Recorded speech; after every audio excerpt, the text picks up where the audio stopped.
What if the whole way you think about resilience is wrong? What if the way you think about resilience is actually getting in the way of you being resilient? Today, we'll look at 3 common misconceptions about resilience, and we'll look at the surprising research that will make you reconsider what resilience actually is. It turns out that you have a hidden source of resilience just waiting for you to access.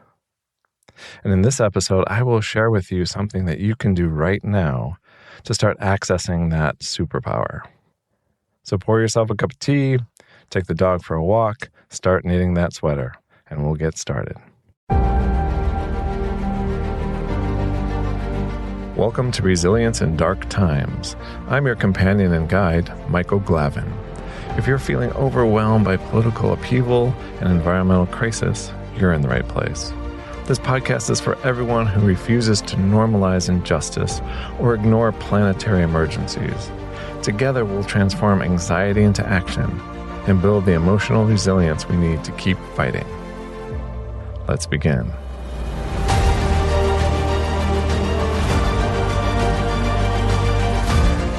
Last episode, we helped you locate and tune into your ember of resilience. We talked about how just being here, listening to this podcast on resilience, demonstrates your drive to feel better and live in a better world. If you hadn't had a chance to listen to that episode yet, just pause this episode right here and listen to it now. Today, we're going to continue to help you feed that ember of resilience inside you. We'll look at 3 misconceptions about resilience and how they can block your natural resilience.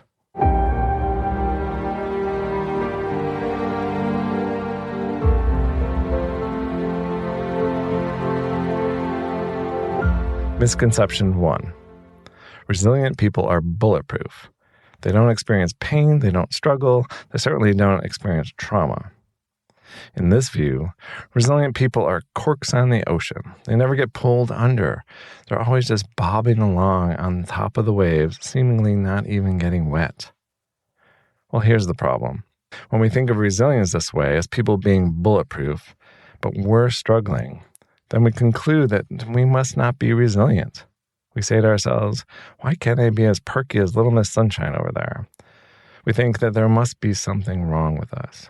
These thoughts then generate feelings of shame, so we start to withdraw from the world, we isolate, we shut down. Then these behaviors of isolating and shutting down make it harder to cope, harder to bounce back, and it ends up becoming a self-fulfilling prophecy. Then we say to ourselves, see, I knew I wasn't resilient. But the thought that resilient people don't experience significant emotional distress is not true. If something bad happens and someone does not experience emotional distress, they are not resilient. They are simply unaffected. Resilience is needed because we are feeling distressed. Researchers Chen and Bonanno in a 2020 study say, quote, experiencing distress is not antithetical to resilience. In fact, it is a precursor to post-traumatic growth, end quote. We'll talk about post-traumatic growth in a future episode, but the point here is that resilience is not about shutting off our feelings or avoiding situations that make us uncomfortable. In fact, the ability to tolerate painful feelings and to work through them is crucial to psychological growth. In a 2018 study, researchers found, and I quote, that resilience is not the absence of psychological symptoms, but rather the ability to maintain or regain psychological functioning despite symptoms, end quote. Resilience is not an absence of distress. If you are struggling, it doesn't mean that there's anything wrong with you. There's no shame in having a hard time. We all struggle at times. The truth is that resilience can arise in response to painful feelings, and it can help us cope with those painful feelings. According to Tugate and Fredrickson in a 2017 study, and I quote, resilient individuals are not devoid of negative emotions. Rather, they maintain the ability to experience positive emotions even amidst adversity. So, resilience is not about avoiding pain and suffering. It's not about pushing down negative feelings. It's about cultivating positive feelings.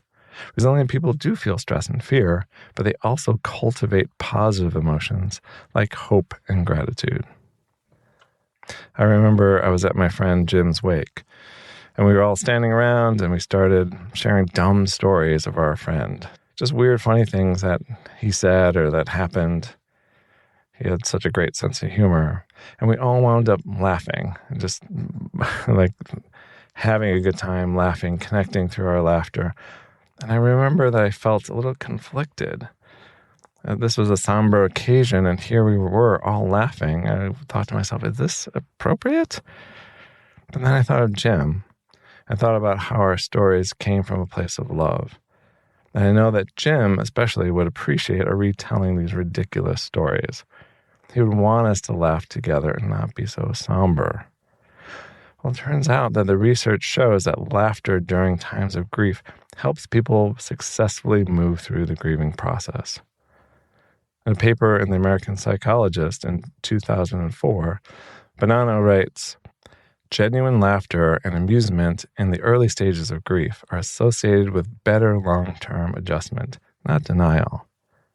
Resilience, then, is about welcoming all of our feelings, the painful ones and the positive ones, acknowledging the pain, fear, sadness, and working through these feelings, but also cultivating joy, laughter, gratitude, awe, and wonder.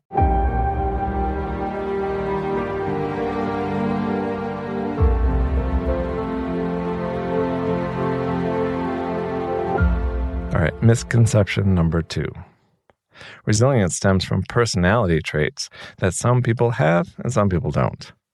This is a very popular idea in our individualistic culture and is promoted in our media.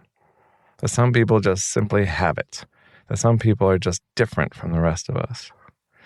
Well, Ann Maston talks about this in her landmark paper from 2001. She talks about how in initial research in the 70s, they talked about resilient kids as if they possessed extraordinary strength or inner resilience. They were often described as invulnerable or invincible. One scholarly book on resilience in 1995 was entitled, quote, Super Kids of the Ghetto, unquote. But this common misconception is not true. In her research, Ann Maston discovered that resilience is not some rare trait that only a few individuals possessed. Instead, she found that resilience was what she called, quote, ordinary magic. I love that. Ordinary magic. She found that resilience emerges through ordinary adaptive processes like problem solving, emotional regulation, and social support. Resilience is so common that it's almost boring. Even people who seem fragile can be resilient under the right circumstances, and people who seem resilient can struggle in difficult circumstances.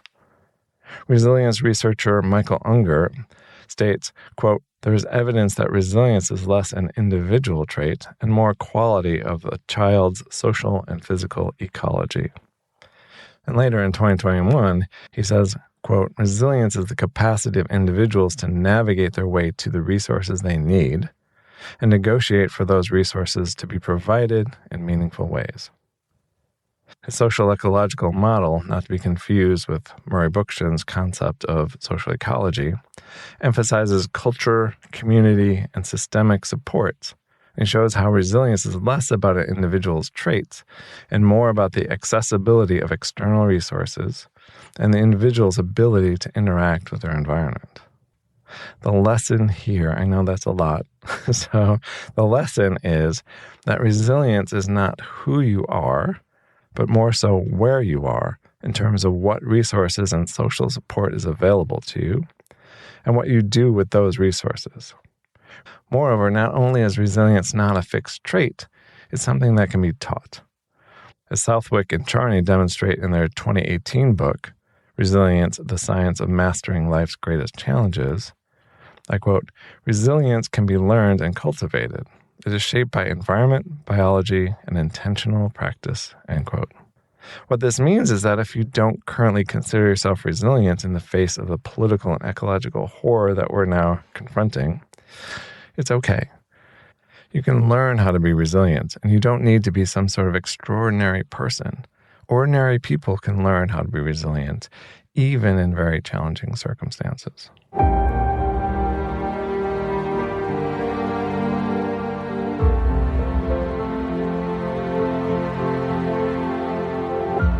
Misconception 3.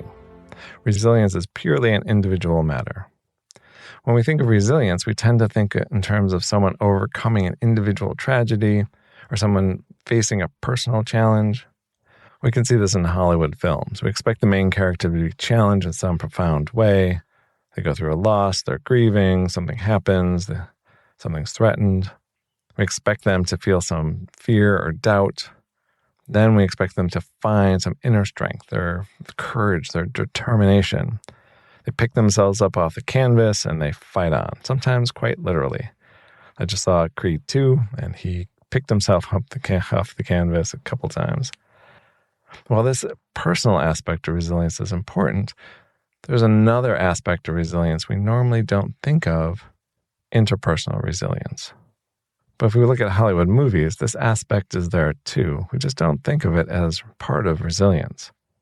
Along with the hero, there's always a mentor, some older, wiser person who's been through it before and has some cryptic advice to offer. Luke has Obi-Wan Kenobi and later Yoda. Katniss has Hamish in the Hunger Games. But not only that, the hero has other important relationships in their lives as well that help them not give up. Luke also has Han Solo, Princess Leia, R2-D2, C-3PO. Katniss has her younger sister and Peeta and Gale. And in Creed 2, he has Rocky, he has his trainer, he has his wife, his daughter, his stepmom. He would not have been so resilient without all those people supporting him. Our relationships are a vital part of our resilience. Supportive relationships, whether past or present, play a central role in resilience. In the research, Luther and Brown conclude that, and I quote, "relationships lie at the roots of resilience. When everyday relationships reflect ongoing abuse, rancor, insecurity, this profoundly threatens resilience as well as the personal attributes that might otherwise have fostered it. Conversely, the presence of support, love, and security fosters resilience." In a study of nurses during the height of the COVID pandemic, they found that, quote, "the more social support, including care, comfort, support, and help from relatives and friends that the nurse receives, the more she tends to adopt a positive coping style." No duh. This is not rocket science. So they're saying that nurses who are supported by other people, by family and friends and administrators and mentors, they adopt a positive coping style. They do well coping. In clinical trials where low-income drug-addicted mothers were provided regular connection with other empathetic women in a safe, supported environment, and they could address personal and parenting concerns, it resulted in significant improvements among the women and their children at the end of treatment. Again, this is not shocking. If you provide struggling mothers with emotionally supportive relationships, the well-being of the mothers and their children will significantly improve. Luther reviewed 50 years of literature and concluded that, quote, "resilience rests fundamentally on relationships. If you can tap into healthy, supportive relationships, you can access all the benefits of supportive connection. This is why resilience is your secret superpower." And this is why attachment theory talks about the importance of maintaining close proximity to a trusted caregiver in times of distress. Just being in the presence of people who care for us calms our nervous system. This is why Dr. Diana Fosha talks about dyadic affect regulation, which is a really fancy way of saying that we can help each other regulate our emotions. Polyvagal theory talks about the benefits of our, quote, social engagement system, which comes online when we feel safe with others. Dr. Dan Siegel talks about what he calls interpersonal neurobiology, which is the positive and negative ways that the mind, brain, and body are shaped by relationships. Once you think of resilience as being supported by and an outgrowth of the quality of your relationships, then you can take advantage of this secret source of resilience. You can cultivate supportive relationships. In future episodes, we'll go in depth into how to transform your current relationships into ones that truly support you during these difficult times. But for now, at the end of this podcast, I will tell you how to start accessing the source of resilience today. If you don't have anyone who can serve as a healthy point of connection, then please reach out to a licensed psychotherapist. If you're in Illinois, you can reach out to us at Deeper Connections Counseling. You just fill out a brief contact form, and one of our therapists will get back to you by the end of the next business day. Then you can talk about what you're struggling with for 15 minutes for free, and then schedule a session if it seems like it's a good fit. You can contact us at dcctherapy.com. That's dcctherapy.com.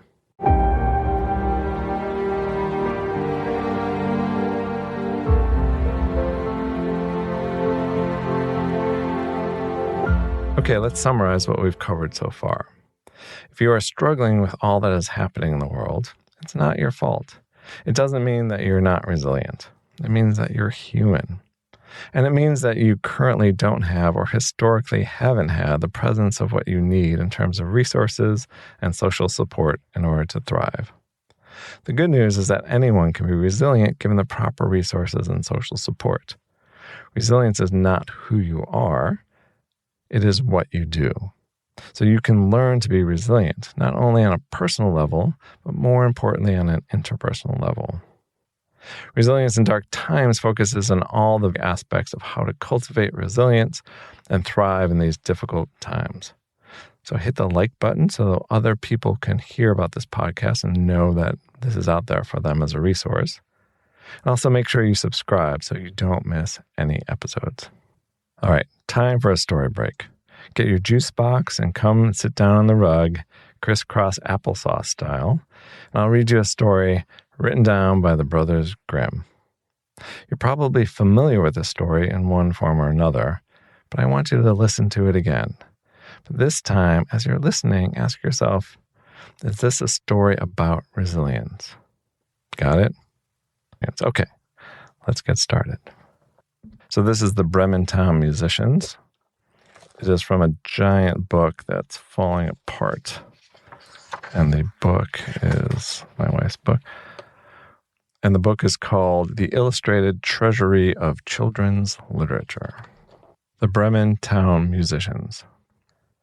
A certain man had an ass, which for many years carried sacks to the mill without tiring. At last, however, its strength was worn out, and it was no longer of any use for work. Accordingly, its master began to ponder as to how best to cut down its keep. But the ass, seeing there was mischief in the air, ran away and started on the road to Bremen. There he thought he could become a town musician. When he had been traveling a short time, he fell in with a hound who was lying panting on the road as though he had run himself off his legs. "Well, what are you panting for, growler?" asked the ass. "Ah," said the hound, "just because I am old, and every day I get weaker, and also because I can no longer keep up with the pack. My master wanted to kill me, so I took my departure. But now how am I to earn my bread?" "Do you know what?" said the ass. "I am going to Bremen, and shall become a town musician. Come with me and take your part in the music. I shall play the lute, and you shall beat the kettle drum." The hound agreed, and they went on. A short time after, they came upon a cat sitting in the road, with a face long as a wet week. "Well, why are you so cross, Whiskers?" asked the ass. "Who can be cheerful when he is out at elbows?" said the cat. "Indeed.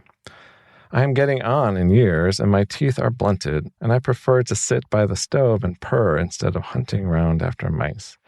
Just because of this, my mistress wanted to drown me, and I made myself scarce. But now I don't know where to turn." "Come with us to Bremen," said the ass. "You're a great hand at serenading, so you can become a town musician." The cat consented and joined them. Next, the fugitives passed a yard where a barnyard fowl was sitting on the door, crowing with all its might. "You crow so loud, you pierce one through and through," said the ass. "What is the matter?" "Why, didn't I prophesy fine weather for Lady Day, when Our Lady washes the Christ child's little garment and wants to dry it? But notwithstanding this, because Sunday visitors are coming tomorrow, the mistress has no pity, and she has ordered the cook to make me into soup. So I shall have my neck wrung tonight. Now I am crowing with all my might while I can." "Come along, Redcomb," said the ass. "You had much better come with us. We are going to Bremen, and you will find a much better fate there. You have a good voice, and when we make music together, there will be quality in it." The cock allowed himself to be persuaded, and they all four went off together. They could not, however, reach the town in one day, and by evening they arrived at a wood, where they were determined to spend the night. The ass and the hound lie down under a big tree, and the cat and the cock settled themselves in the branches, the cock flying up to the top, which is the safest place for him. Before going to sleep, he looked around once more in every direction. Suddenly, it seemed that he saw a light burning in the distance. He called out to his companions that there must be a house not far off, for he saw a light. "Very well," said the ass. "Let us set out and make our way to it, for our entertainment here is very bad." The hound thought some bones or meat would suit him too, so they set out in the direction of the light. They soon saw it shining more clearly and getting bigger and bigger till they reached a brightly lighted robber's den. The ass, being the tallest, approached the window and looked in. "What do you see, old jackass?" asked the cock. "What do I see?" answered the ass. "Why, a table spread with delicious food and drink, and robbers seated at it enjoying themselves." "That would just suit us," said the cock. "Yes, if we were only there," answered the ass. Then the animals took counsel as to how to set about driving the robbers out. At last they hit upon a plan. The ass would take up his position with his 4 feet on the windowsill.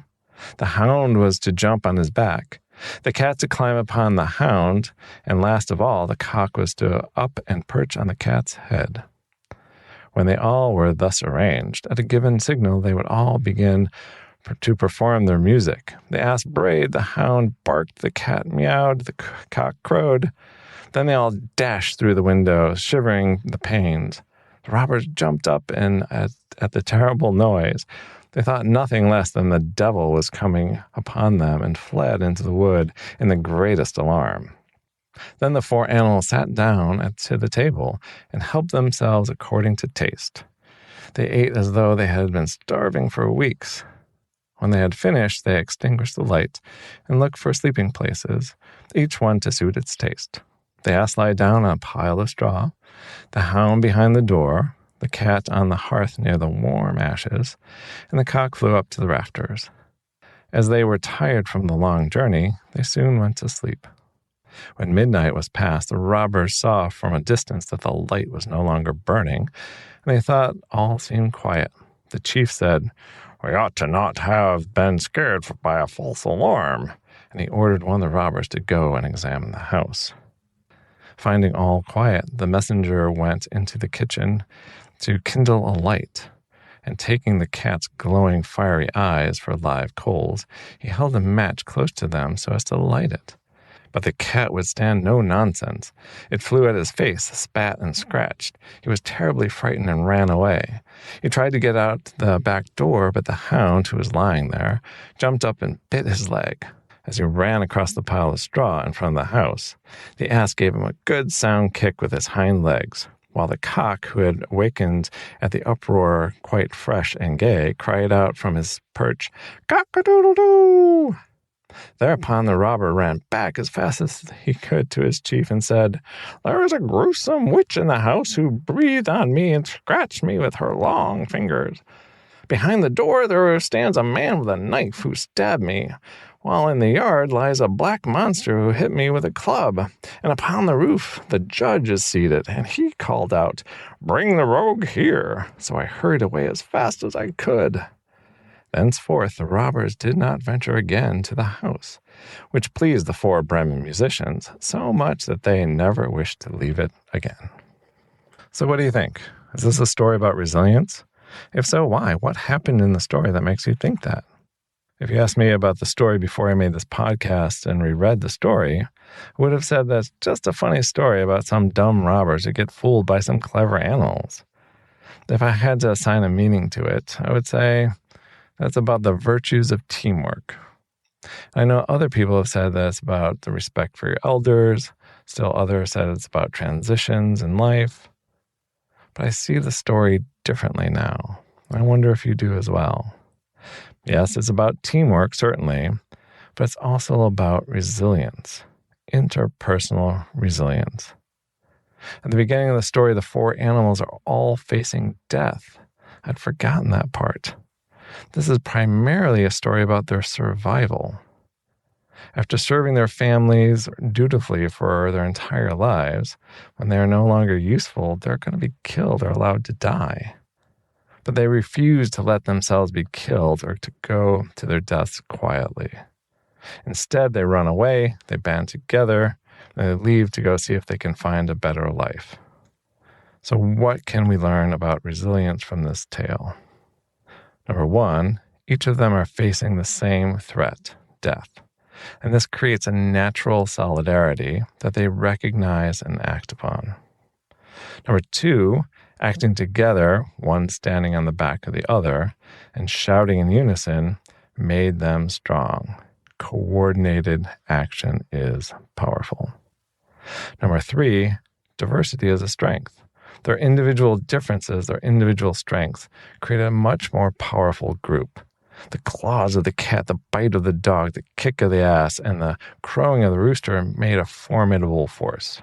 And finally, number 4, together they were able to get rid of the robbers and live in peace and comfort for the rest of their lives. So let me ask you this.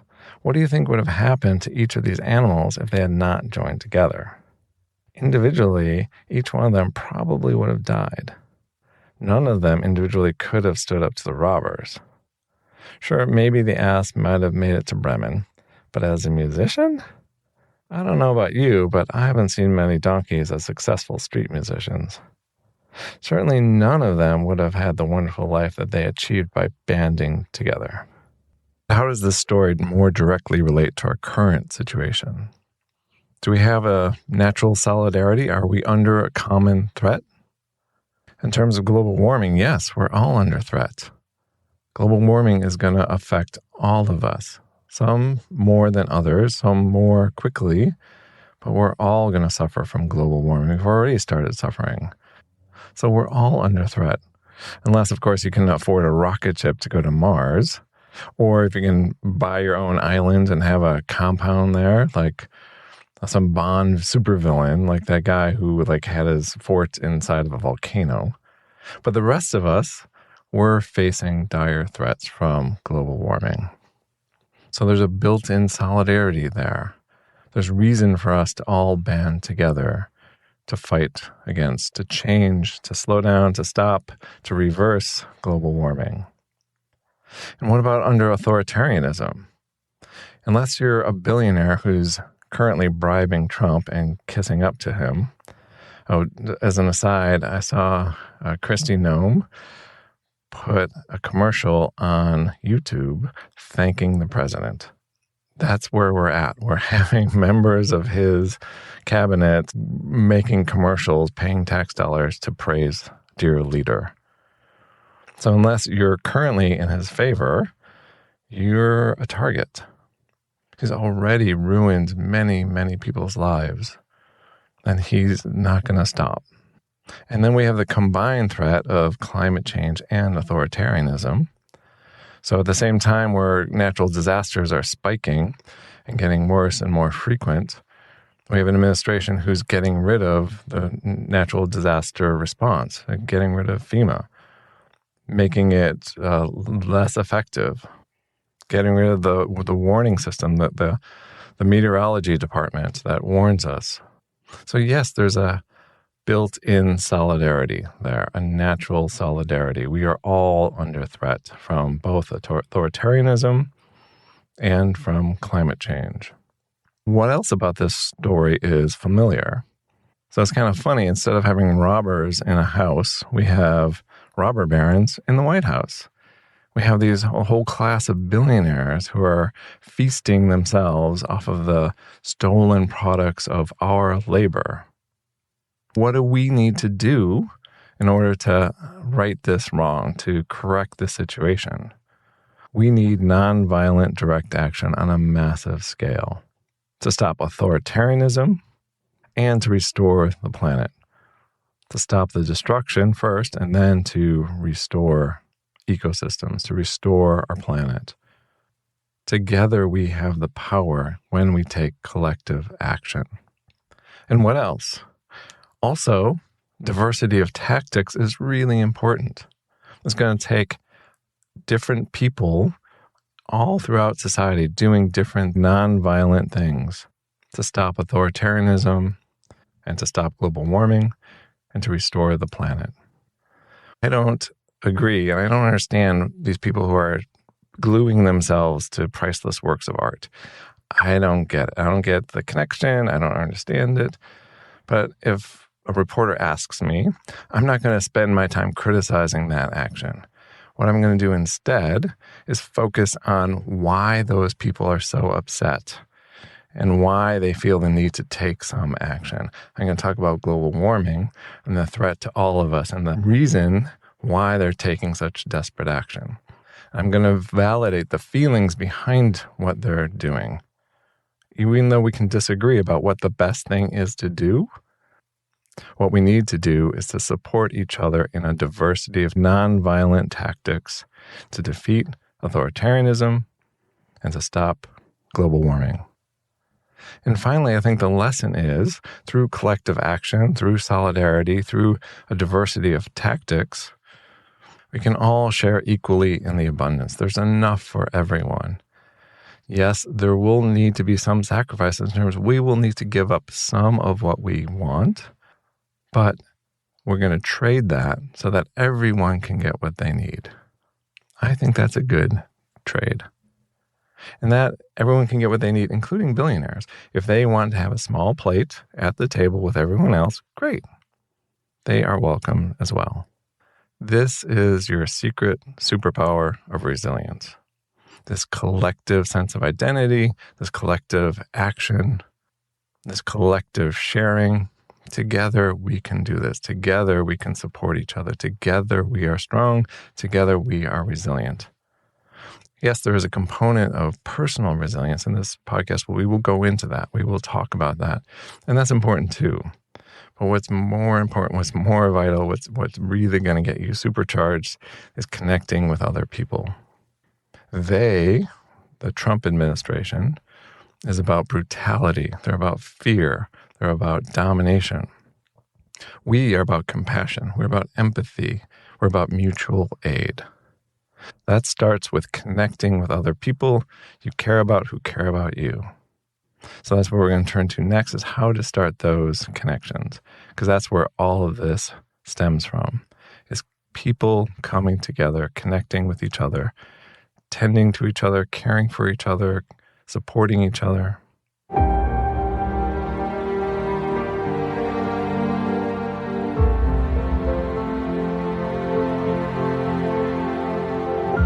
I hope your view of resilience has shifted. I hope that you see that resilience is not just personal, it's interpersonal. And not only that the interpersonal is more important than the personal. Who you are growing up around, what those interactions are like, who you're around now, and the quality of those interactions goes a long way in determining how well we cope in difficult times. Okay, so let's turn now to how we can start to tap into this secret superpower. In the first episode, we talked about getting a podcast buddy, sharing this podcast with somebody, and then both of you listening to it on your own, then getting together over tea or talking on the phone or texting about what you liked in the episode. If it sparked any ideas in you, to take some cheap shots at me if you want, whatever. The podcast can be an excuse, as many of us need, for you to connect with somebody you care about and talk about what's happening in the world in a healthy way. So here's the next step. This can be with the same person, but I think ideally it's with a different person. The idea is this, that you do a quick check-in with one person once a week and how they're coping with all that is happening in the world in terms of this authoritarian march that we're experiencing and the climate chaos we're trying to endure. I don't have a name for this. maybe an apocalypse check-in. So please write in the comments and tell me what we should call this.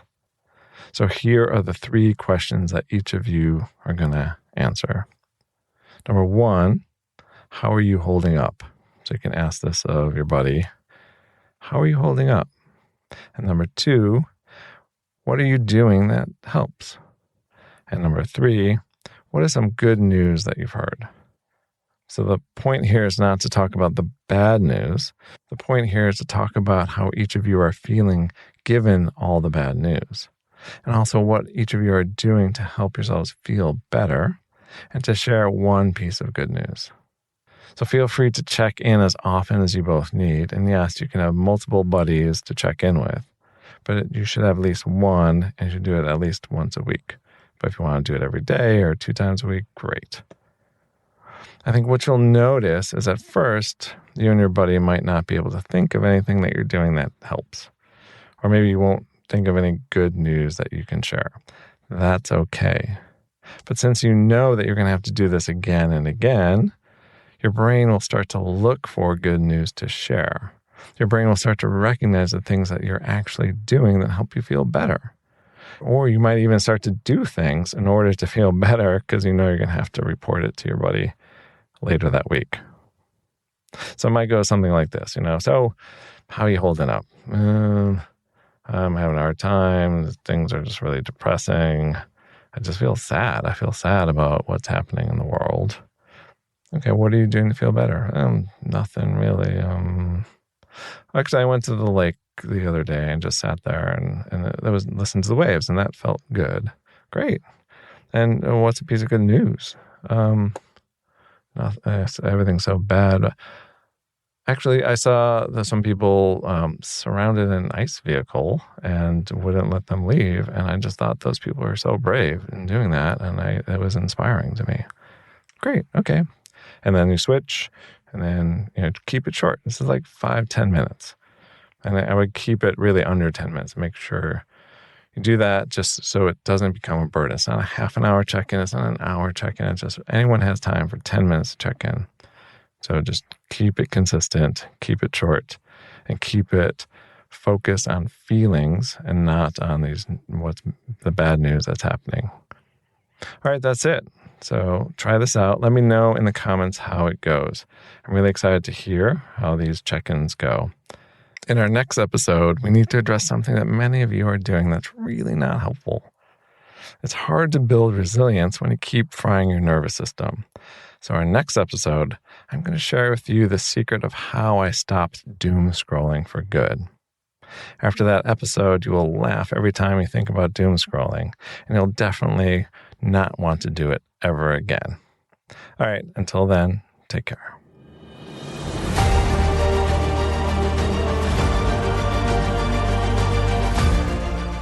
Thanks for joining us on Resilience in Dark Times. Remember, building resilience isn't a solo project. It's something we do together. If this episode helped you, please share it with someone who needs to hear it. Subscribe wherever you get your podcasts, and visit resiliencindarktimes.com to join our community of people who refuse to give up. Until next time, stay strong, stay connected, and keep resisting.